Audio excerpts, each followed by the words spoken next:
શાંતિનાથ ચરિત્ર. આ ભરત ક્ષેત્રમાં હસ્તિનાપુર નગરમાં વિશ્વસેન નામે રાજા થયા. તેમને અચિરા નામે પટરાણી હતી. એક વખત રાત્રિના અવશેષ સમયે તેમણે 2 વાર 14 સ્વપ્નો જોયા. તે દિવસે ભાદ્રપદ માસની શુક્લ સપ્તમીએ સર્વાર્થ સિદ્ધ વિમાનથી ચવીને પ્રભુ તેમની કુક્ષીમાં અવતર્યા. 2 વાર 14 સ્વપ્નો જોવાથી અરહંત અને ચક્રવર્તી એમ 2 પદવી ધરાવનાર પુત્રનો રત્નગર્ભા પૃથ્વીની જેમ અચિરા દેવીએ ગર્ભ ધારણ કર્યો. સમય પૂર્ણ જતાં જેઠ માસની શુક્લ ત્રયોદશીએ શુભ મુહૂર્તે અચિરા દેવીએ પુત્ર રત્નને જન્મ આપ્યો. દિક્કુમારીઓએ, ઇન્દ્રોએ અને રાજાએ વગેરે પ્રભુનો જન્મોત્સવ કર્યો. પિતાએ હર્ષથી શાંતિ એવું નામ પાડ્યું. અનુક્રમે યૌવન વય પામતા સુવર્ણ જેવા વર્ણવાળાના 40 ધનુષ ઊંચા દેહવાળા પ્રભુએ પિતાની આજ્ઞાથી રાજ્યનો ભાર સ્વીકાર્યો. પછી ચક્રરત્નને અનુસરી ભરતના 6 ખંડ જીતી સુખેથી પોતાના રાજ્યનું પાલન કર્યું. ઘણા વર્ષો સુધી રાજ્ય પાળ્યા પછી જ્યેષ્ઠ માસની કૃષ્ણ ચતુર્દશીએ પ્રભુએ 1000 રાજાઓની સાથે વ્રત ગ્રહણ કર્યું. છદસ્થપણે સર્વ દેશમાં વિહાર કરી પ્રભુએ એક વખત હસ્તિનાપુરની પાસેના વનમાં નિવાસ કર્યો. ત્યાં પોષ માસની શુક્લ નવમીએ ઘાતી કર્મનો ક્ષય થતાં લોકાલોકને પ્રકાશિત કરનારું નિર્મળ કેવળ જ્ઞાન તેઓ પામ્યા. પછી ત્યાંથી તે પ્રકારના સર્વ અતિશયોથી યુક્ત અને સર્વ દેવતાઓએ સર્વ પ્રકારથી સેવેલા પ્રભુ શત્રુંજયગીરીની પાસે સિંહો ધ્યાનમાં પધાર્યા. શાંતિનાથ પરમાત્માને સિંહનો ઉપસર્ગ. આ તરફ પૂર્વે પ્રતિષ્ઠાનપુર નામના નગરમાં યક્ષકર્મા નિષ્ઠાવાળો અતિ દુષ્ટ બુદ્ધિવાળો કોઈ મિથ્યાત્વી બ્રાહ્મણ રહેતો હતો. તે રોજ યજ્ઞ કરતો. એક વખત કોઈ મુનિ તે બ્રાહ્મણના યજ્ઞસ્થાનમાં આવ્યા. તે સમયે ત્યાં હિંસા થતી જોઈ મુનિ હૃદયમાં કરુણાભાવ ઉભરાવાથી બોલી ઉઠ્યા, શુદ્ધ સિદ્ધાંતને દૂષિત કરનારા આ લોકોને ધિક્કાર છે. પૂર્વે ભરત રાજાએ જે ધર્મતત્પર વેદ રચેલા હતા તેઓને આ માંસ મદિરા ખાવાની ઈચ્છાવાળા પુરુષો પ્રાણીની હિંસાથી દૂષિત કરે છે. મુનિના વચનો સાંભળી એ અધમ બ્રાહ્મણને ક્રોધ ચડ્યો. તેથી મુનિને મારવા માટે શ્રવ સર્વો હોમવાનું કાષ્ટમય પાત્ર ઉપાડી વેગથી દોડ્યો. ક્રોધમાં અંધ બનીને દોડતો એ બ્રાહ્મણ અતિ ઊંચા યજ્ઞસ્તંભ સાથે અથડાઈને ક્ષણવારમાં આર્ત ધ્યાનથી મૃત્યુ પામીને શત્રુંજયના સિંહોદ્યાનમાં કેસરી સિંહ થયો.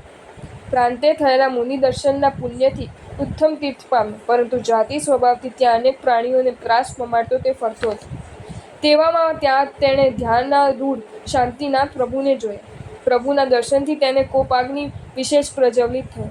તેથી પંજો ઉપાડીને પ્રભુ સામે એકદમ દોડ્યો. પ્રભુની પાસે 5 હાથ નજીક આવતા જ એ પાપી સિંહ ભીડ સાથે અકળાઈને જેમ ઢેફું પાછું પડે તેમ સ્વયંએ 7 ધનુષ્ય જેટલો પાછો પડ્યો. પોતે ફાળ ચૂક્યો છે એવું માની અતિ ક્રોધ કરી પૂંછડું ઊંચું લઈ પાછો તે પ્રભુ તરફ દોડ્યો, વળી પાછો પડ્યો. આ પ્રમાણે વારંવાર સ્ખલના પામવાથી તે વિચારવા લાગ્યો કે અહીં મને આડું આવે તેવું મારી આગળ કોઈ દેખાતું નથી અને મારી ફાળ નિષ્ફળ જાય છે. તેથી આ કોઈ અસાધારણ પુરુષ લાગે છે. એવું વિચારી વારંવાર પ્રભુ તરફ જોતા તેને પૂર્વ ભવનું સ્મરણ થયું.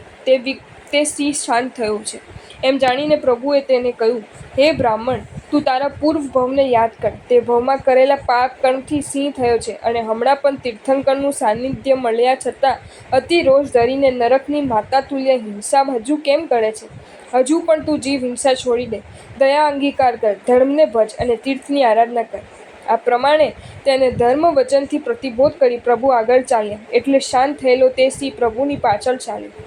સ્વર્ગગીરી પર આરૂઢ થતાં પ્રભુએ પાછળ આવતા તે સિંહને કહ્યું કે સર્વ પ્રાણી ઉપર સંભાવ ધારણ કરીને તું અહીં રહે. આ ક્ષેત્રના પ્રભાવથી અહીંથી જ તને સ્વર્ગ મળશે અને પછી એક અવતારે મોક્ષની પ્રાપ્તિ પણ થશે. આવી પ્રભુની આજ્ઞા થતાં એ સિંહ પ્રભુનું જ ધ્યાન ધરતો ત્યાં સ્થિર થયો અને શુભ ધ્યાનપૂર્વક આયુષ્યને અંતે મૃત્યુ પામી સ્વર્ગે ગયો. પ્રભુ શાંતિનાથે પણ અજીતનાથ સ્વામીની જેમ મરુદેવા શિખર ઉપર ચાતુર્માસ નિર્ગમન કર્યું. ત્યાં ગંધર્વ, વિદ્યાધર, દેવો, નાગકુમારો અને મનુષ્ય આવી પ્રીતિથી પ્રતિદિન પ્રભુની પૂજા કરતા હતા. ચાતુર્માસ પૂર્ણ થયા પછી ભગવાને અન્યત્ર વિહાર કર્યો. પછી પેલા સિંહદેવે સ્વર્ગમાંથી આવી પ્રભુથી પવિત્ર થયેલા તે મરુદેવા શિખર ઉપર શ્રી શાંતિનાથજીનું પ્રતિમા સહિત ચૈત્ય કરાવ્યું. તે સિવાય પોતાની સ્વર્ગગતિના હેતુરૂપ સ્વર્ગગીરી શિખર ઉપર જિનેશ્વરની તથા પોતાની પ્રતિમા સાથે બીજા પ્રસાદો કરાવ્યા. સિંહદેવ અને તેના અનુગામી દેવો વડે અધિષ્ઠિત એવું તે શિખર શ્રી શાંતિનાથની ભક્તિ કરનારની સર્વ કામના પૂરે છે.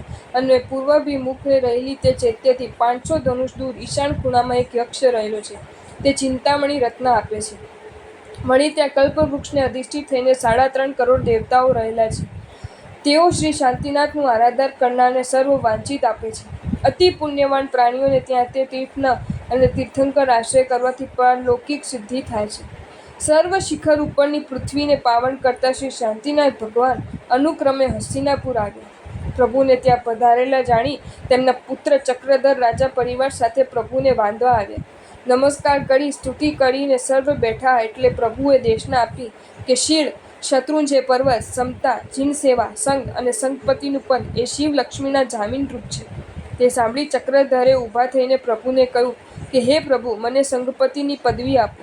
તે સાંભળી પ્રભુએ દેવોએ લાવેલો અક્ષતયુક્ત વાક્ષશેપ ચક્રધરના મસ્તક પર નાખ્યો. ચક્રધરે ત્યાં મોટો ઉત્સવ કર્યો. પછીનું પ્રભુની આશીષ લઈને ચક્રધરે સંઘને આમંત્રણ કરીને બોલાવ્યું. ઇન્દ્રે આપેલા દેવાલય સાથે શુભ મુહૂર્ત સંઘ સહિત ત્યાંથી ચાલ્યો. ગામે ગામે જીન પ્રતિમાને અને મુનિઓને નમતો અવિચ્છિન્ન પ્રયાણોથી સૌરાષ્ટ્ર દેશમાં આવીને તીર્થને નજીક આવ્યો. જો તમને આ વિડીયો ગમ્યો હોય તો આ વિડીયોને લાઈક કરો અને મારી ચેનલ જૈન ફેક્ટ્સ એન્ડ સ્ટોરીઝને સબસ્ક્રાઈબ કરો. ધન્યવાદ.